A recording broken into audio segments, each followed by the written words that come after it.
Taking a look tonight, Teddy, back to the scene of the crime here. Maybe it brings up a little bit of bad omens from last night. The Braves looked to rebound from a ninth inning collapse last night. Giants sit at plus 148, and a lot of steam heading in the Braves' direction today. Total of 7.5, 9:45 on ESPN Plus from Oracle Park in San Francisco. The Braves are 26-23 on the season, second place in the NL East. If you take a look at the Giants, 21-26 on the season, going to be fried, or should I say Max Fried versus Samardzija tonight.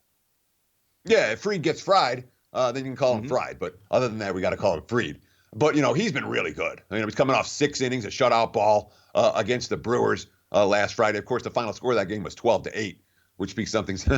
At times that bullpen behind him has been spotty, as was the case last night when the Giants rallied for 3 runs in the bottom of the ninth. A 2-out, 2-run walk-off single by Panic, to get the win. But certainly Fried is a guy who we like. Samardzija is a guy who the markets hate right now. His last 6 starts, he's only gotten 2 outs past the 5th inning. He hasn't thrown more than 90 pitches in any of those ball games. He's not lasting deep. He's not eating up innings. And, of course, the Giants line up behind him. Yeah, they had a rally in the ninth last night to get to 4. This is not a good lineup. And you think about all the money they're playing Pablo, Sandoval, and Longoria at third base.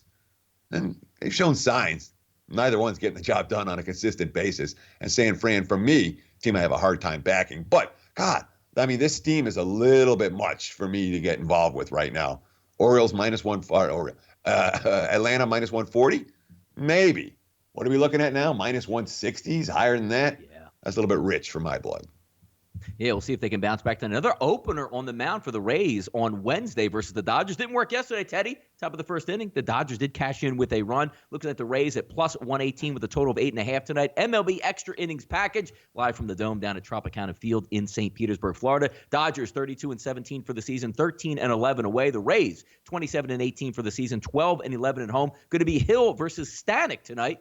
We'll see what happens in this game. But hey, look, Dodgers been rolling. Let's see if they can do it again tonight.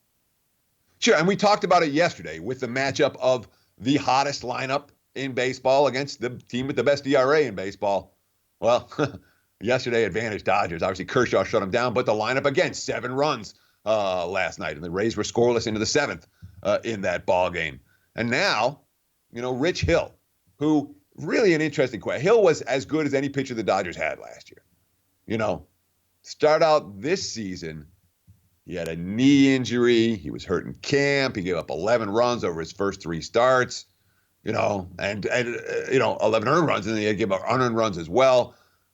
Well, he's been a lot better of late. Last Friday at Cincinnati, struck out 10, just 2 hits over 6 scoreless innings, and he just 84 pitches in those 6 innings. Hill's quote, "We really just went back to the drawing board, stuck with fastballs and breaking balls. Just getting the fastball down and throwing everything downhill so it opens up the top of the zone as well." Hill gets bet on, and Hill was not been bet on. That was a bet on pitch to start last time. And if you want to be proactive, maybe you jump on him here. I want to see it twice personally because he was so bad early on. Meanwhile, Tampa, they're in a situation where, guess what? They're playing 13 straight days, and then they play 21 games in 20 days after that. So the Rays are about to go up against it. Watch Tampa's depth and watch that bullpen. These bullpen games are fine when you have day offs and day offs.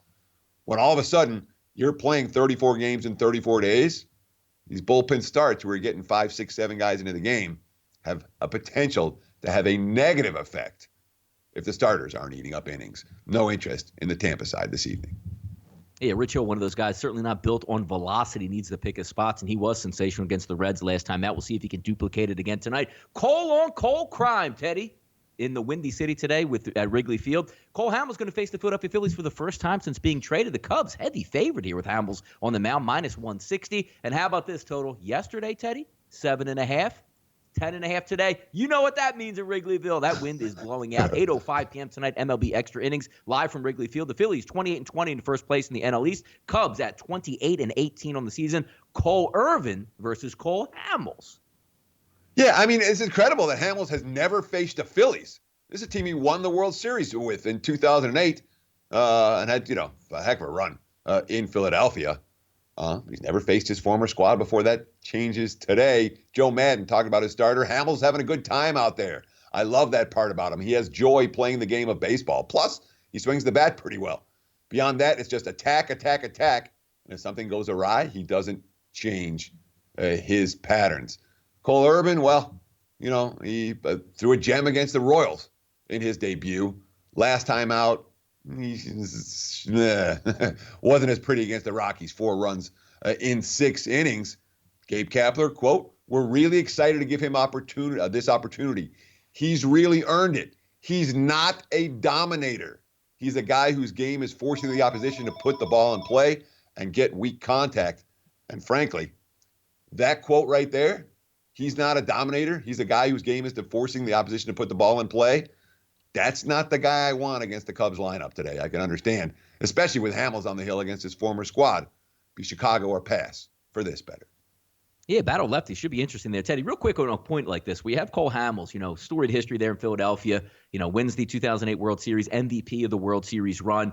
Would you take a little bit of a handicapping in this, saying, he might be a little bit hopped up for this game? Or do you say it's completely different because, he's going against the Phillies, yes, but it is in Chicago where he's home. Maybe a little bit different if he faced the Phillies for the first time and it was back in Philadelphia? I mean, in terms of anything that I'm going to quantify and say this is worth 5 cents to the line or 10 cents to the line, I don't think it's quantifiable. I certainly think that, and frankly, I don't know if I want Hamels in Philadelphia where the heart's pounding. Let's just face the former team. He's in pretty good form. I guess that's my answer.